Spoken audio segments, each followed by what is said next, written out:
My master of the mystics! You have appeared before me as you had promised.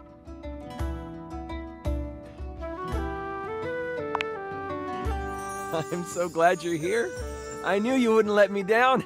I rolled a crit on my insight check of you. Before we start, here's your character sheet. You will be playing the mystical enchanter by the name of Dewey Day Seymour, a hapless apprentice studying at the Arcana Mystica of the Bookshelf Bluffs. Looking at your character sheet, you will notice that you only have 40 health. Don't worry, it won't be that bad. Lux will be a hotshot, using bows and arrows to strike fear into foes from afar. You two will be a great long-distance duo. What? Sorry, I wasn't listening. You'll be a hotshot? I just heard hot. Right, a hotshot. You shoot arrows. Like Cupid! OMG cute. Okay, I'm totally in. I'll wear a cute little diaper costume. You don't need to wear a costume. Too late, I'm already changing. Right, okay, that's fine. Finish explaining everything. I gotta edit this clip. Okay, back to the enchanter sheet then. You will see there are spell notches and schools of magic. No need to worry about that really, I made it more for me. Since this is your first time, I'll walk you through what you can do when the time comes. Are you ready to start? Hang on, I haven't finished posting. Okay. Yeah, and then come. Lux? Do you like this filter or this one? We're going to start.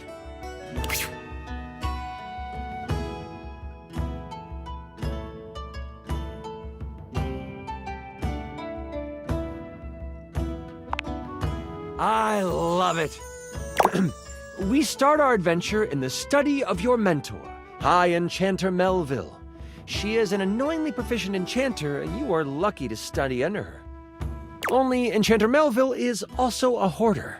If you ever needed a magical trinket or a mystical doodad, Melville most likely has it. And after 2 years in their care, you are still relegated to dusting these relics while Melville gives lectures to the spine of enchanters. Except for me, I'm famous. Sure. OMG, I love this game already. Continue.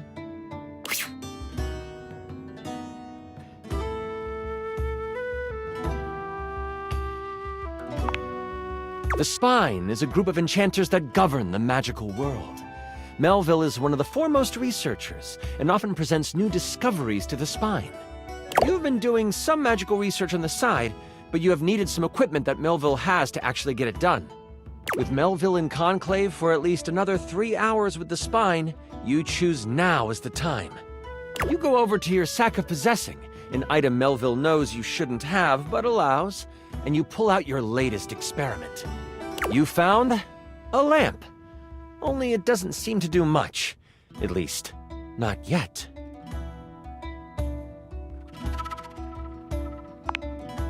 You sure hope it is. I found the lamp because light and lamps and glowing. But yeah, I'll let you have it, so you're welcome. Anyway, you've tried rubbing it, but nothing works.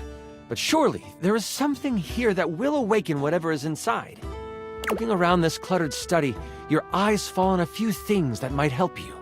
There is an arcane amplifier that you've seen used a few times. There is the Cosmos Collector that can call on the stars to make things work. And there is the Mystic Manipulator, used to alter the very fabric of an item's makeup.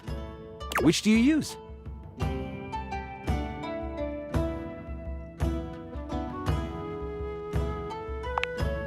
You scamper over to the amplifier. You slide the lamp into the mechanism and push some magic into its gears. It starts right up.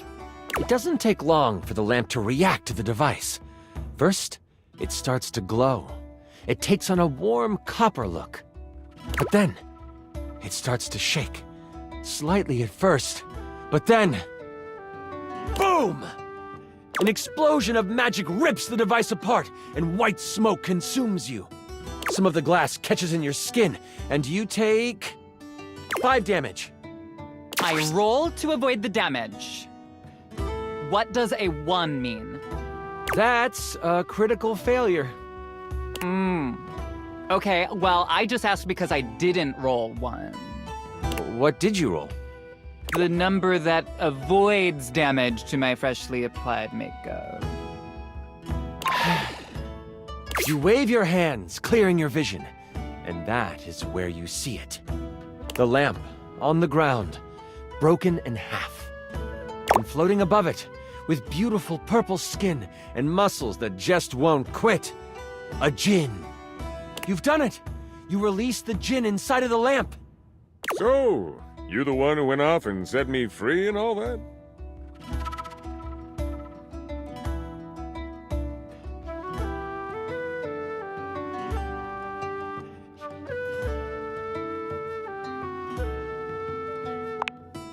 The djinn looks at you and cocks out a hip. This one has attitude. Ah, so we're going with rude instead of grateful then, huh? Got it. They then look down at the broken lamp. And the one who has the lamp gets the wishes. Except there is no lamp, is there?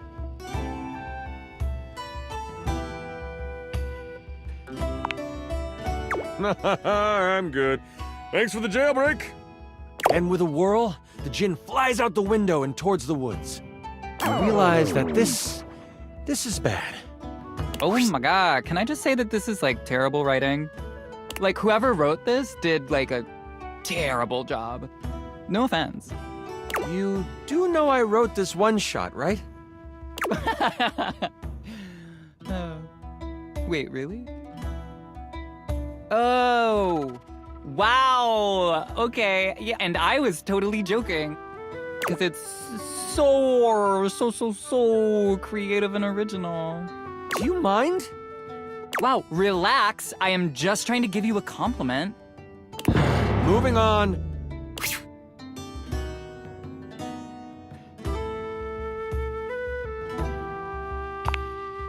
Djinns have been trapped in lamps to stop them from being mischievous and using their powers for evil.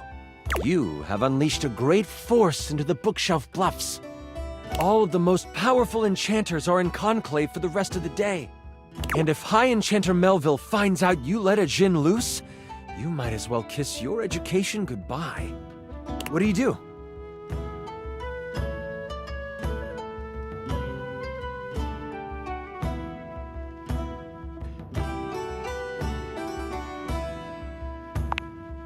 You rush to your dorm to prepare to catch a djinn. I run too, but like so fast. And with so much prancing. I'm basically like frolicking in the woods, but sexually. In your dorm, your sack of possessing over your shoulder, you start to think about what you might need. But you don't have a ton of time. Your battle wand, of course. You also grab your Tome of Terrible Creatures. Flipping through it, you make sure you find the chapter on djinns. One paragraph stands out to you.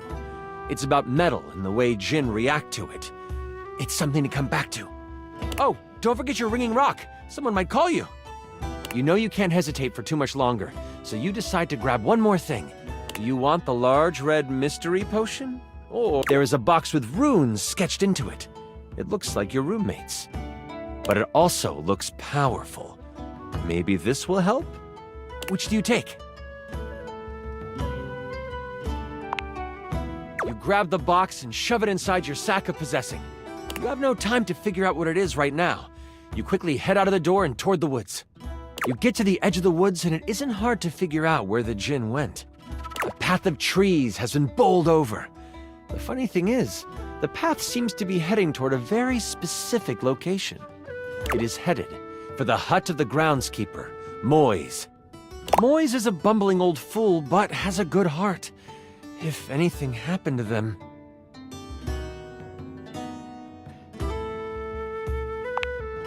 You race through the woods toward Moi's cabin.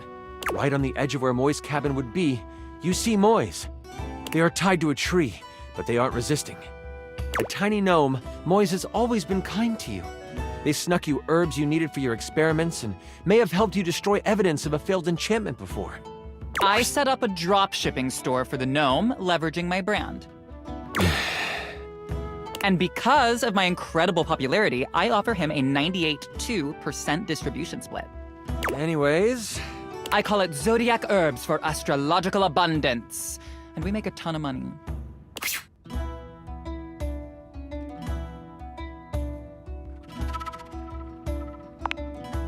Oh, I'm fine. You can leave me here. They said they would come back for me.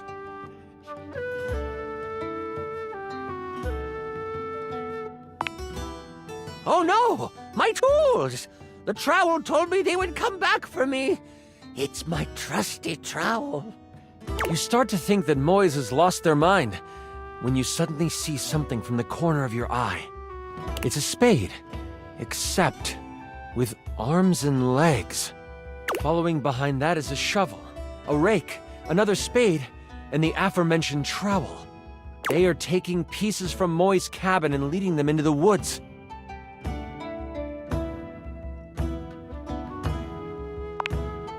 The tools are following the instruction of the djinn that came through here. Oh, I hope you didn't have anything to do with that.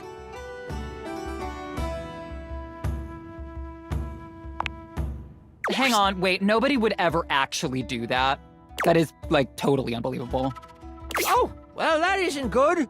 Don't worry, I won't tell anyone.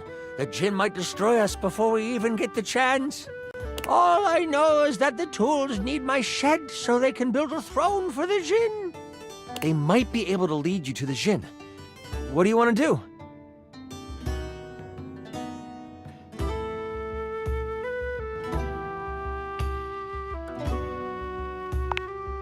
You decide to stealth your way out of this one. As the tools begin to head off down a path, wood and various building materials in hand, you follow them from a distance. Every now and then, you have to stop because the trowel looks like it's looking for you. But you keep going, following them for a few minutes. Eventually, they stop. All right, time for our break. We've been working for an hour, so we're taking 10. The tools all put down what they are carrying and they begin to talk. You listen closely. So, Rick, you doing all right? This work has out of your general wheelhouse. Oh, thanks for asking, Spade. I'm hanging in there. Trowel can really push a person, though. Oh, I know. Try being their cousin. Crazy thing is, I should have stayed in the glade with the djinn. Did you see all those leaves? They were everywhere. And I'm the perfect tool for the job. But no, lift this board, Rick. Put it there, Rick. The spade puts its tiny hand on the rake's arm. When we get to the glade, you want me to say something? Nah, thanks, though. The djinn seems like a fair guy. I'll talk to him, see what he can do. The trowel walks over to the rake and the spade. We're gonna head back to the shed after our break. Gotta pull some nails for a hammer. You've heard all you need to, and you head toward the glade. That's it? We find out where to go by listening? Don't be surprised if you lose subs over this writing. What subs? What are you even talking about? As you make your way toward the glade, your magical senses start to tingle. You see a few pebbles floating in midair. They float up and down, glowing a soft blue. From your education, you know this to be a ley line. It is one of many that converge around the school. You think this is why the djinn went this way, to amass more power along the ley line. But there might be more to it than that. Still, time is of the essence. You could steam forward toward the djinn, or stop and do some quick research from your book.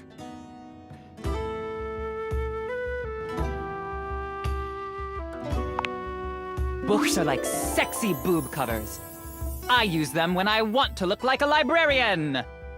You take a moment to sit down and crack open the book you brought with you. Flipping to the back of the book to find a ley line in the index, you quickly find your page. It says that while they were great sources of power, they can also be a great source of healing.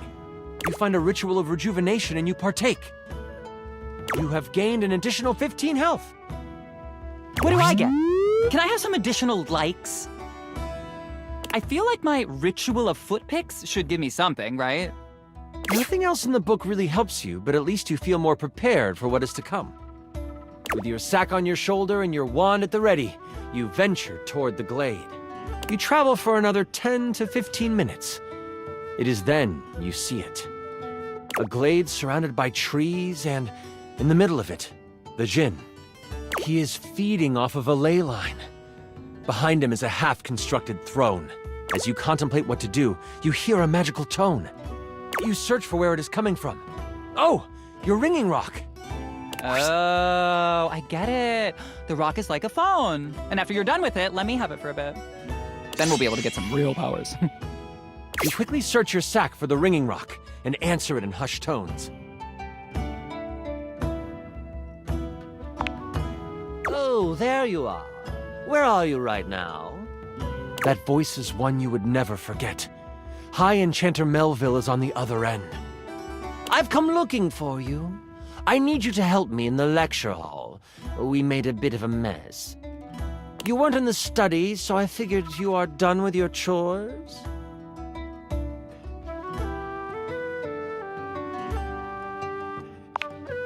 Why does it sound like you are outside? Is that a ley line I hear?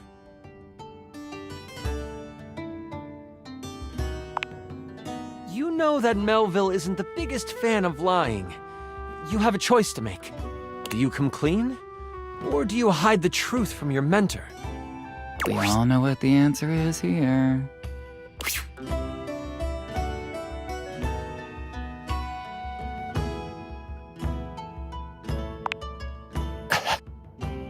You what? I just want to go on the record saying that I had nothing to do with this. The ringing rock gets so hot you can barely hold it. And let me guess, you're off trying to capture it on your own, aren't you? You hear her signature mumbles along with some choice words rolled in there. All right, listen closely. You need to bind this stupid thing. If you do exactly as I say, you should be fine. Mess it up, and you will be blown to bits. Got it? You listen closely, taking every action to memory, and even repeating it back to Melville. First, circle the area with soil from where you stand. Then, begin an ice spell, only touch it to the ground. Lastly, recite the haiku of holding. You should know it from class. I'm on my way to you, but you must do this first. Hold tight. I'll be there soon. And don't expect to get off easy. The ringing rock disconnects. She hung up on you. None of that matters now. You have to complete exactly what she says. You start to follow the steps set out by Melville. The first thing you do is... I saw this trending. It's a circle of salt or something?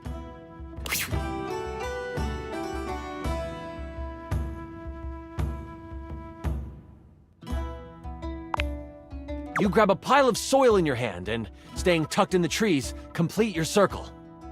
The next step was to start what kind of spell? Fire! It's Leo season, and that is a fire sign.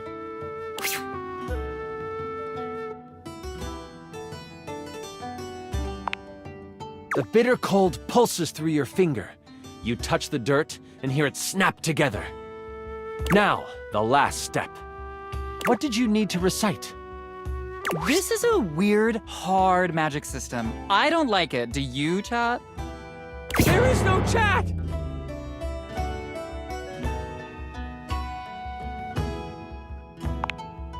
It comes to you quickly. It's short and sweet. You hear the spell complete, and you see a dome of magical energy surround the djinn. You hear rustling of leaves behind you. Melville quickly comes by your side. The ringing rock has tracking now? Ooh, that's good for location tags. That's not the point. Can I continue now? Yes. She gives you a smirk and a nod. I see you tamed the thing. The djinn puffs up. Psh, no one can tame me. Melville gets a very serious look on her face. We'll see about that.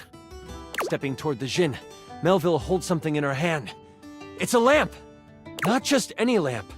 One covered in runes and etchings. You'll have a choice, dear djinn. Enter the lamp and be trapped for all eternity, or join me. Melville speaks to you without taking an eye off the djinn. With the djinn by my side, I would be the most powerful enchanter there ever was. I shall have his power, one way or another. The lamp starts to glow, and the djinn begins to be sucked into the lamp. Make your choice, djinn, she cackles. Make it now! The djinn, with a panicked look on his face, shouts, I'll aid you. My power is yours. Whoosh! A flash of light overtakes you.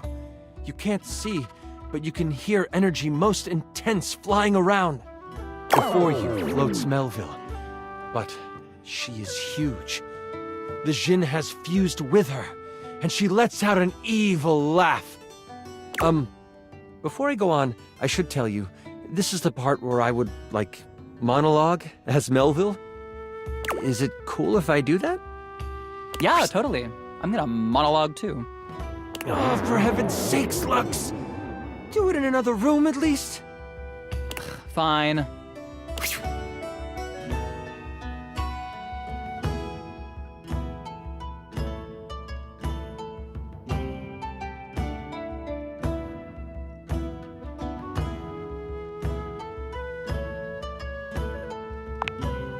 Aw, thanks.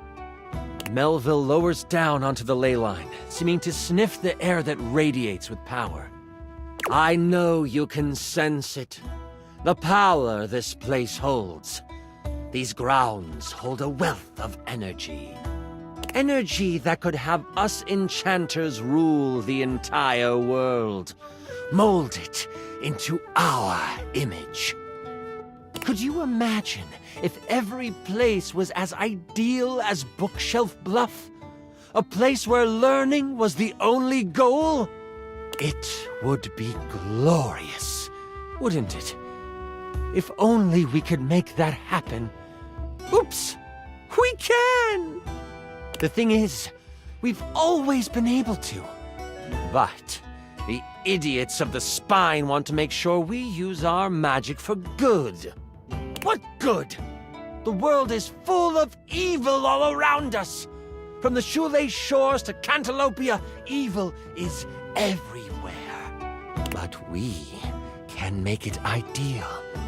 I can now make it ideal. What I will do will not be found in books. It will not be found in scrolls. The world will learn the peace we have found here, and I will force them to. There is only one problem to clean up first. You. You know my plan, and you could stop me. I can't have that now, can I? Oh, what a pity. It seems I must finish you now. Melville begins to float again. Sling your spells if you want. At least you will die knowing you tried to stop me. Melville flies at you, a spell spinning in the palm of her hand. Only she hasn't quite got used to her new body and powers. The spell goes wild and crashes into a tree. The tree bursts apart, giant splinters flying everywhere. One hits Melville directly in the arm. She rears back, a pained wince on her face as she pulls out the large piece of wood. This gives you time to react. You are panicked and aren't sure what to do.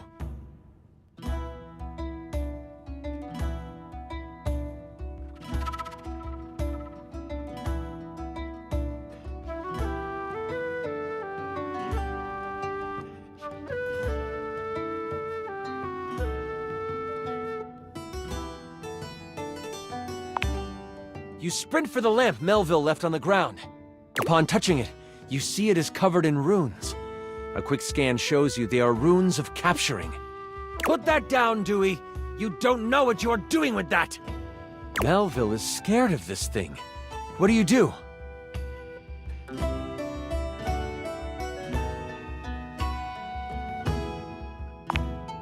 You are instantly glad you paid attention in runes class. The words come flowing from your mouth like water, and with each word, Melville gets pulled closer and closer to the lamp. Stop! You don't have to do this! I won't kill you right now! It is obvious she has never known humility. As she gets pulled in toward the lamp, you hear a voice next to you. Well, ain't that something? You look away from Melville for a moment, and you see Moyes and the tools appear beside you. The Trowel groans. You destroyed all the works we done did! This distraction, though momentary, makes you slip on the pronunciation of the rune Slimfumplatch. That's a hard one anyway. Melville uses this opening to fling a spell at you. It makes contact, hitting you for 15 health. I hide behind a tree and film the encounter, commenting as I do. As you are hit, the lamp flies out of your hand, and Melville goes to catch it. Only, it burns through her hand.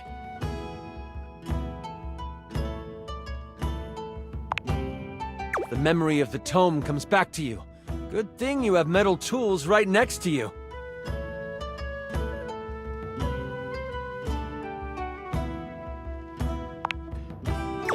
I don't know about that. Trowel protests. Moise picks him up and hands him to you. Here you go. He's mouthy, but does good work. You lift the trowel like a magical focus. A grayish silver orb of pure metal collects at the tip of the trowel. This is kinda awesome. Trowel yells. And you unleash it toward Melville.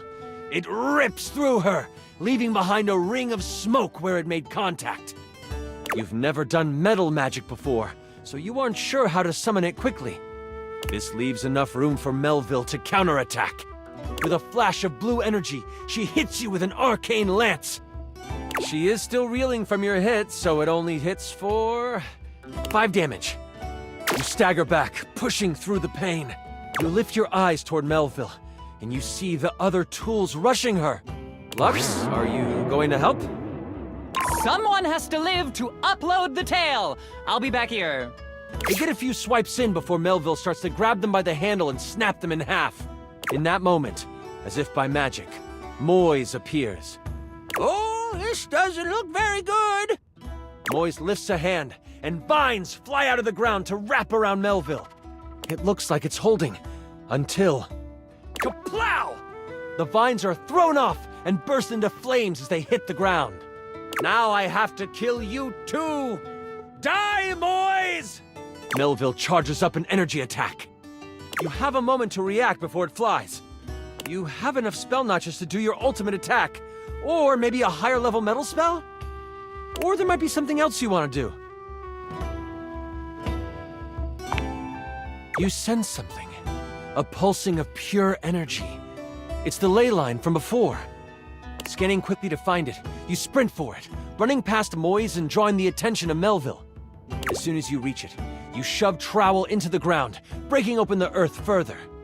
In an instant, you are transformed. Your whole body glows with arcane power, and you feel your full magical potential unlocked. Melville unleashes another arcane lance on you, only this time, you absorb it. It makes you stronger. Wait! Calm down! Remember, you are my apprentice! We can rule the world together! But you have heard enough of her.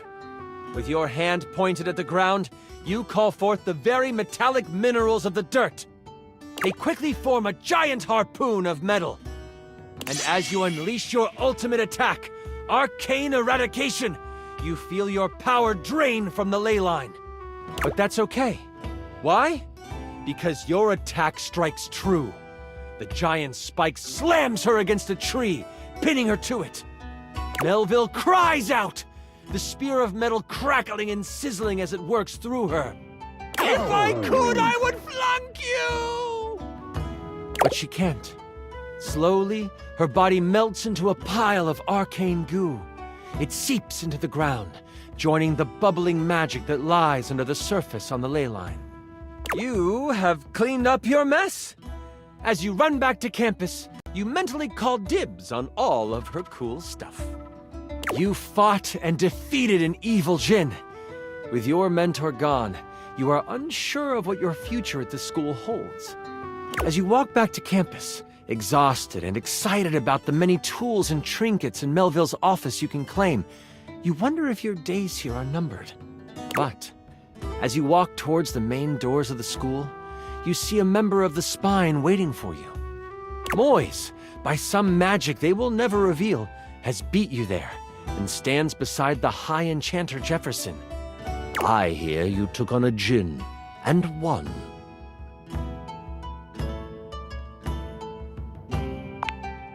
And you used metal magic. That, my child, is a rare deed. You have accomplished more than you know. We in the Spine hereby declare your tuition free. You may study under any enchanter you choose.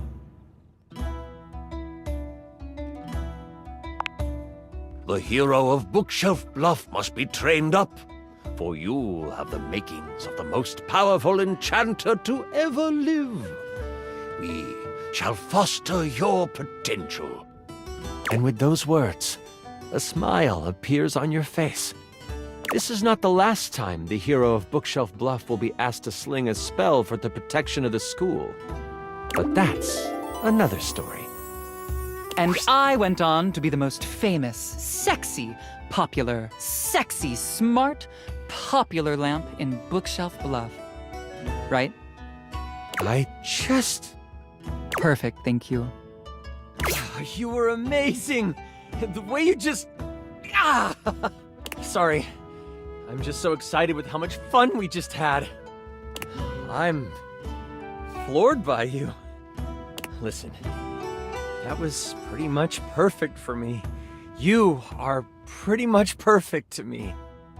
And if you are ever wanting to roleplay again, in any way, let me know. We could move from the character sheets to the, other sheets?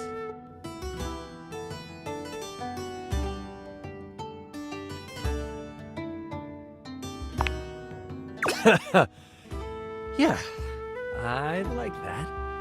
Until next time, you mighty hero, I'll be waiting for your epic return.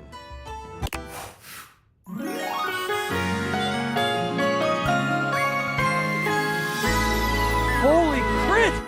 You maxed out our relationship status!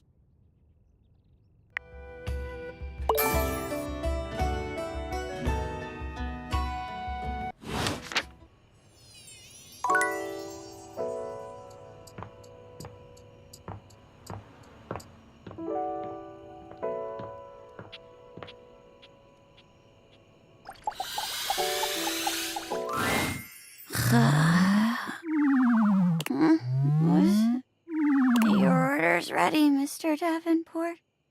Curtain rises at 6 p.m.